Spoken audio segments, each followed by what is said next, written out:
마르크 마르케스는 여러 경기에 불참했습니다. 수술대에 올랐습니다. 선두와 85점 차이까지 벌어졌습니다. 그런데도 두카티는 아직 월드 챔피언십에서 우승할 수 있다고 믿을 때만 하는 일을 방금 해냈습니다. 새로운 부품을 가져왔습니다. 특정 부품들입니다. 무젤로를 위해 설계된 부품들입니다. 그리고 이것은 다른 모든 선수들에게 매우 위험한 한 가지를 의미합니다. 왜냐하면 아무도 시즌 중반에 패배한 선수를 위해 새로운 바이크를 개발하지 않기 때문입니다.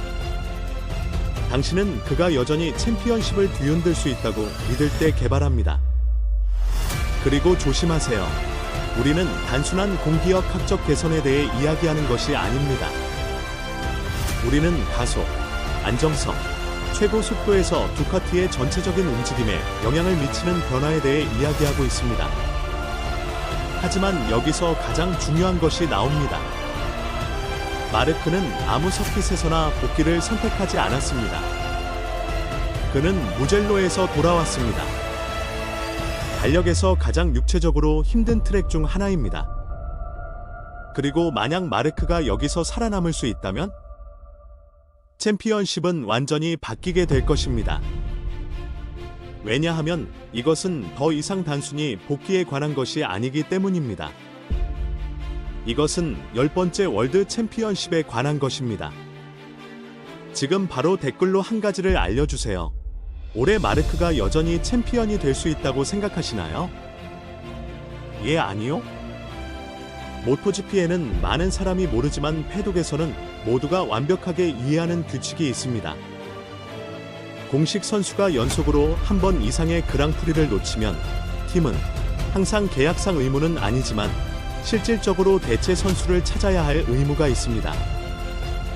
이것은 단지 이미지 문제가 아닙니다. 경제적인 문제입니다. 팀들은 스폰서, 보너와의 약속, 그리고 존재를 정당화하기 위해 트랙의 바이크가 필요한 인력 구조를 가지고 있습니다. 두카티 공식 바이크를 2주말 연속으로 비워두는 것은 어떤 팀도 쉽게 감당할 수 있는 선택지가 아닙니다. 그래서 마르케스가 부상당했을 때 일어난 일은 매우 눈에 띄었습니다. 두카티는 위성팀 차고의 다른 위치에 있는 선수들을 대체하기 위해 움직이기 시작했습니다. 전화가 오갔습니다. 여러 옵션이 평가되었습니다. 하지만 마르크의 자리에서는 침묵이 웅변적이었습니다. 공식 대체 선수는 발표되지 않았고 확인된 이름도 없었으며 무젤로에서 누가 그 자리를 차지할지에 대한 성명도 없었습니다. 그리고 모토GP 패독에서 침묵은 우연히 존재하는 것이 아닙니다. 누군가가 결정을 내렸기 때문에 존재합니다. 그 결정은 분명했습니다. 마르크는 가능한 한 빨리 돌아올 것이고 두카티는 기다릴 것이라는 것이었습니다. 자, 무젤로를 특별히 선택한 이유를 이해하려면 서킷을 제대로 알아야 합니다. 무젤로는 많은 사람이 모토GP 서킷을 생각할 때 상상하는 것과는 거의 관련이 없는 트랙입니다. 선수가 속도를 조절할 수 있는 느린 코너의 기술적인 트랙이 아닙니다. 무젤로는 순수한 잔혹성입니다. 바이크가 결코 쉬지 않는 5245m입니다. 숨 쉴 틈 없이 이어지는 빠른 코너들, 엄청난 폭력을 발생시키는 격렬한 방향 전환, 그리고 바이크가 시속 360km를 넘는 거에 1km 길이의 메인 직선 구간이 있습니다. 그 직선 구간 끝에서 브레이크를 밟을 때 팔에 가해지는 힘은 도로에서 갑자기 차를 멈추는 것과 같습니다. 몸의 무게가 어깨와 팔뚝으로 쏠리면서 말이죠. 부상을 관리할 수 있는 서킷이 아닙니다. 부드럽게 갈 수 없습니다. 무젤로에서 살아남을 수는 없습니다. 첫 랩부터 마지막 랩까지 바이크와 싸워야 합니다. 그리고 여기에 이 모든 것의 핵심이 있습니다. 마르크 마르케스는 2020년부터 오른팔을 한 개까지 사용해왔습니다. 우리 모두 알고 있습니다. 이야기는 잘 알려져 있습니다. 허레이스에서의 낙상, 실패한 수술, 재감염, 잃어버린 몇 달, 상완골의 근력 손실, 한더에서 팔이 제대로 반응하지 않는데도 계속 경쟁했던 암흑기. 2021년 경기 영상에는 마르크가 어떤 의사라도 모토GP를 타서는 안 된다고 말할 팔로 우승하거나 포디움을 위해 싸우는 모습이 있습니다. 그는 그의 뇌가 다른 선수들에게는 단순히 존재하지 않는 방식으로 신체적 결함을 보상할 수 있기 때문에 그렇게 했습니다. 하지만 그러한 보상 능력에도 불구하고 현대 모토GP는 의지만으로는 통제할 수 없는 신체적 부담을 가합니다.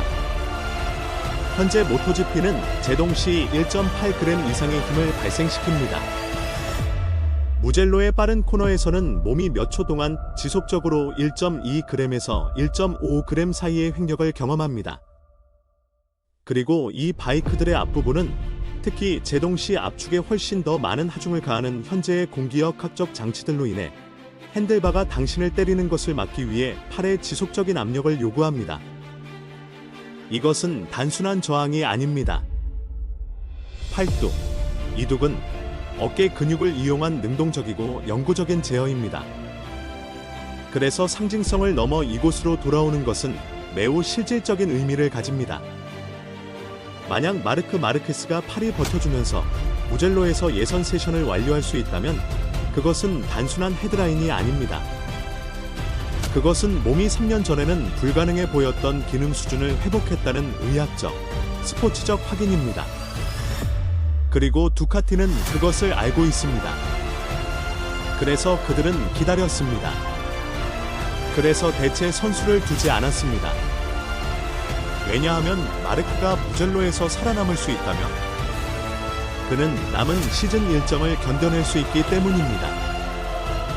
어떤 통계나 트로피보다 마르크 마르케스를 더 잘 요약하는 이미지가 있습니다. 그것은 그의 팔 고통의 최악의 시기, 두 번째 수술 후에도 여전히 정기검진을 받고 있을 때였습니다. 그는 오른팔 상완골을 따라 길고 선명한 흉터를 보여주며 당시 많은 사람이 공개적으로 긍정적인 태도를 유지하려는 선수의 동기부여 연설로 해석했던 말을 했습니다. 하지만 시간이 지나면서 다르게 이해되었습니다. 그는 말했습니다. 이것은 그냥 달리는 것이 아니다. 이것은 이기기 위한 것이다. 마케팅 문구가 아닙니다. 그것은 말 그대로 그의 경쟁적인 정신 상태에 대한 설명입니다. 마르크 마르케스는 다른 선수들과 위험에 대해 같은 관계를 가지고 있지 않습니다. 그가 더 용감하거나 무모하다는 것이 아닙니다. 비록 트랙에서는 그렇게 보일지라도 말이죠. 그의 비용과 이익 방정식이 다르게 작동한다는 것입니다. 대부분의 선수들, 심지어 최상위권 선수들에게도 내가 여기까지라고 말하는 자연스러운 한계가 존재합니다. 그것은 생존 메커니즘입니다. 특정 한계를 넘어 밀어붙이는 것을 막는 자기 보존 본능입니다. 마르크는 그의 초기 경력의 어느 시점에서 그 한계를 다른 사람들이 단순히 도달할 수 없는 수준으로 재조정했던 것 같습니다. 그리고 그것은 그의 경쟁 방식뿐만 아니라 그의 몸과 경력을 관리하는 방식에도 잔혹한 결과를 가져옵니다. 경기를 놓치고 선두와 85점 차이까지 벌어진 후에 무젤로에서 복구하기로 한 결정은 시즌을 구하겠다고 생각하는 사람의 결정이 아닙니다. 그것은 여전히 챔피언십에서 우승할 수 있다고 믿는 사람의 결정입니다. 부분적으로가 아닙니다. 완전히요. 수학적인 관점에서 그 낙관론은 합리적인가요? 기술적으로는 그렇습니다. 비록 어렵겠지만요. 모토GP에는 스프린트 레이스가 있습니다. 매 주말 추가 점수를 줍니다. 예측할 수 없는 방식으로 결과를 재분배할 수 있는 적색 깃발이 있습니다. 낙상도 있습니다. 라이벌들의 부상도요. 잘못된 타이어 선택도 있습니다. 모토GP 챔피언십은 다른 어떤 모터스포츠 챔피언십도 가지지 않는 혼란스러운 특성을 가지고 있습니다. 정확히 말하면 바이크가 한계에서 제어하기 너무 어렵기 때문에 모든 사람에게 오류의 여지가 최소한이기 때문입니다. 하지만 수학을 넘어선 곳에 심리학이 있습니다. 그리고 여기서 마르크는 라이딩을 훨씬 뛰어넘는 현상이 됩니다.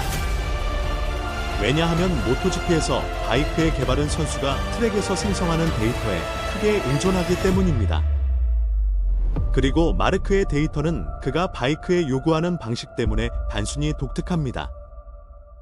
그래서 두카티가 묘젤로에 가져오는 새로운 부품들은 마르크가 이 레이스에서 이기는 것을 돕기 위한 것만이 아닙니다. 그것들은 마르크가 부상당하기 전에 생성했던 데이터에 기반한 수개월간의 작업 결과입니다. 두카티는 상황에 반응하고 있는 것이 아닙니다. 그들은 몇 주 동안 준비해 온 계획을 실행하고 있습니다. 그리고 그것은 묘젤로에서 일어날 일을 이해하는 방식을 완전히 바꿉니다. 왜냐하면 회복된 마르크 마르케스가 그의 필요에 맞춰 특별히 개선된 두카티를 타고 역사적으로 가장 강했던 서킷 중 하나에서 복귀하는 것은 단순히 부상에서 돌아온 선수가 아니기 때문입니다. 그것은 그 창조자들이 준비되었다고 결정한 정확한 순간에 활성화되는 기술적, 스포츠적 프로젝트입니다. 두카티가 묘젤로를 위해 무엇을 준비했는지 진정으로 이해하려면 잠시 뒤로 돌아가 모토GP의 기술 개발이 어떻게 작동하는지 이야기해야 합니다. 왜냐하면 포어뮬러 1과는 다르며 그 차이는 근본적이기 때문입니다.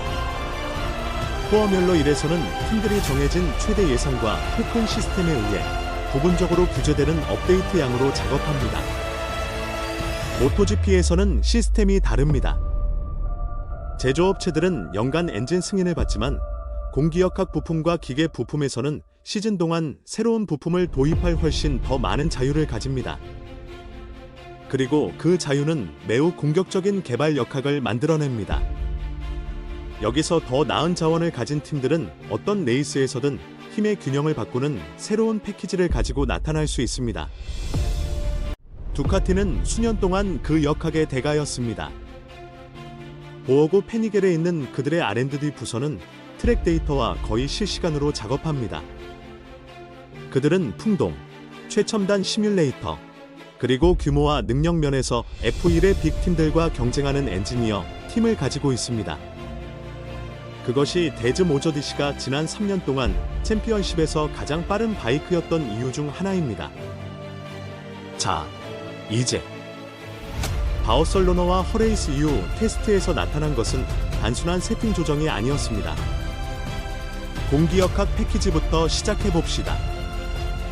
현대 모토GP 바이크들은 직선 구간 속도에서 총 40에서 60kg의 다운포스를 생성할 수 있는 날개, 플랩, 그리고 공기역학적 장치들을 장착하고 있습니다. 그것은 수백 킬로그램을 생성하는 포어뮬러 1에 비하면 적어 보일 수 있지만 선수가 탑승한 160kg의 바이크에서는 그 하중이 차량의 동적 거동을 완전히 바꿉니다. 두카티의 새로운 공기역학은 근본적으로 두 가지를 추구합니다.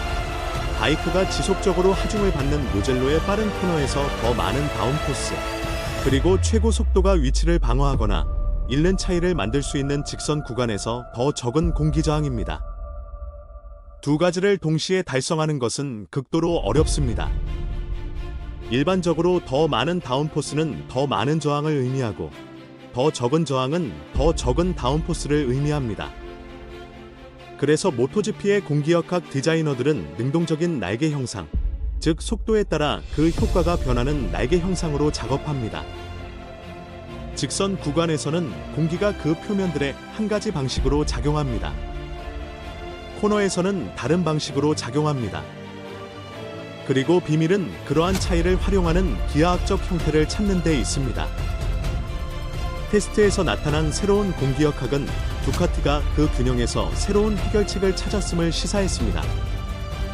최고 속도에 크게 불이익을 주지 않으면서 코너에서 더 많은 지지력을 제공합니다.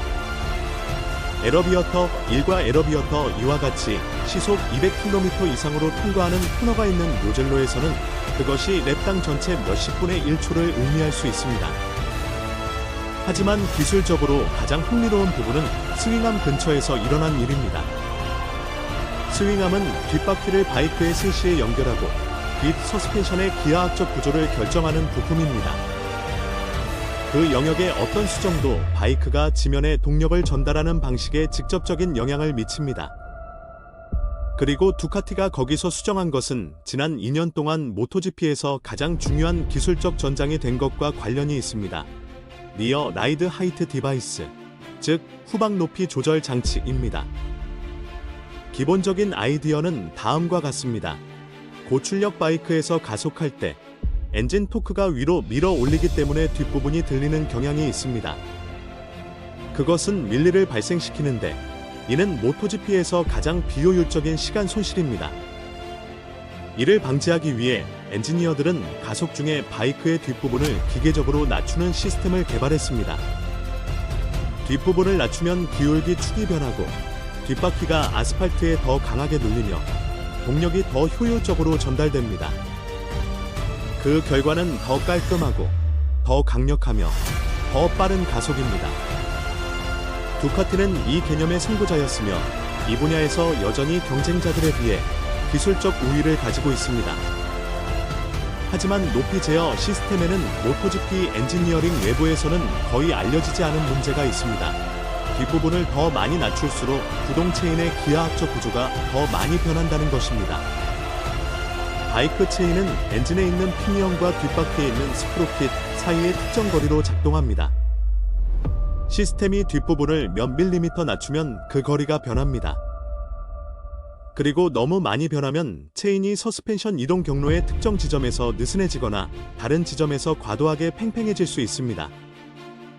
전력으로 가속하는 모토GP에서 장력이 불규칙한 체인은 효율성을 잃을 뿐만 아니라 끊어질 수도 있습니다. 그리고 모토GP에서 시속 200km로 체인이 끊어지는 것은 당신을 병원으로 보낼 수 있는 기계적 재앙입니다. 그래서 두카티 테스트에서 나타난 새로운 체인 가이드 슬라이더가 그렇게 중요한 것입니다. 작은 부품처럼 보입니다. 거의 세부 사항처럼 보입니다. 하지만 그것이 우리에게 말해주는 것은 새로운 후방 높이 제어 시스템이 현재보다 뒷부분을 더 낮출 것이라는 점입니다. 지금보다 더 낮출 것입니다. 그리고 그것이 안전하게 가능하려면 서스펜션 이동 경로의 모든 위치에서 올바른 장력을 유지하는 재설계된 체인 가이드가 필요합니다. 트랙에서 의미하는 바를 번역하자면 뮤젤로의 두카티는 이전 어떤 두카티보다 더 잘 가속할 것입니다.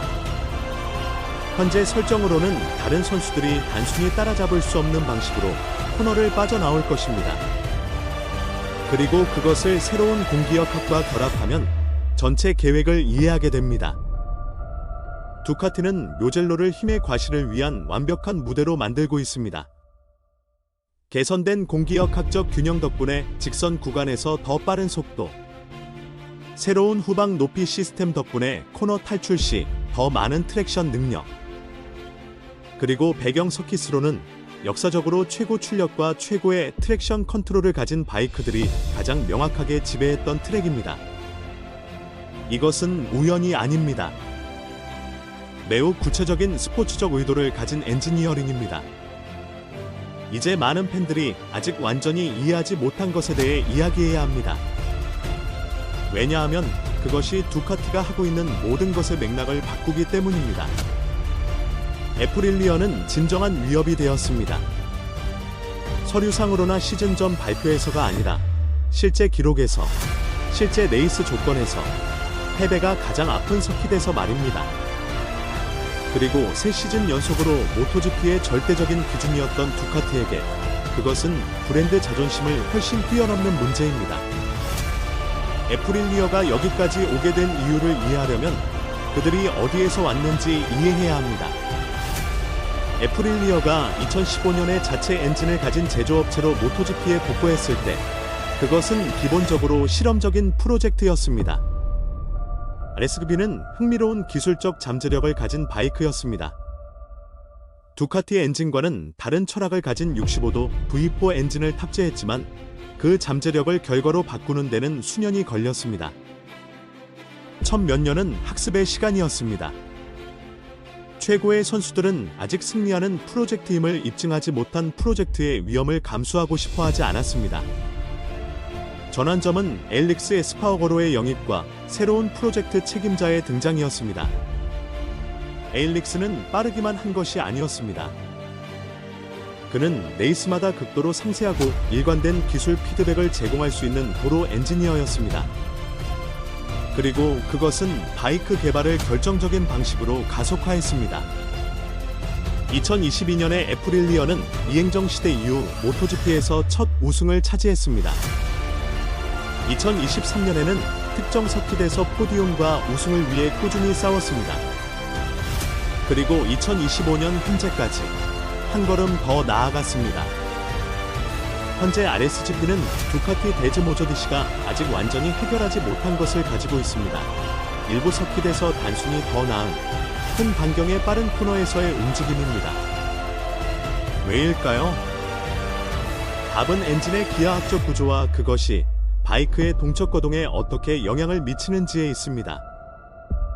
두카티 V4 엔진은 크랭크축이 특정 위치에 있고 회전 질량을 가지고 있어 역사적으로 제동 및 코너 진입 시의 움직임에 유리했지만 오랫동안 안정적인 궤적을 유지해야 하는 고속 코너에서는 바이크를 복잡하게 만들 수 있습니다.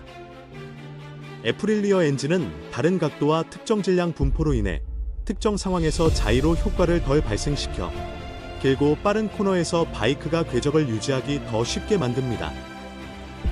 묘젤로 특히 그러한 코너들이 여러 개 있습니다. 커렌테오 코너, 에러바이어테스 코너들, 바이크가 몇 초 연속으로 시속 150에서 220km 사이의 속도를 유지하는 서킷의 중앙 구간. 그런 상황에서 공기역학적 안정성과 바이크의 중립성은 같은 수준의 선수들 사이에서 실제적인 차이를 만듭니다. 그리고 에프릴리어는 그 영역에서 두카티를 능가할 수 있음을 보여주었습니다. 그것은 두카티의 새로운 공기역학 패키지가 빠른 코너에서의 안정성에 그렇게 많이 집중하는 이유를 완벽하게 설명합니다.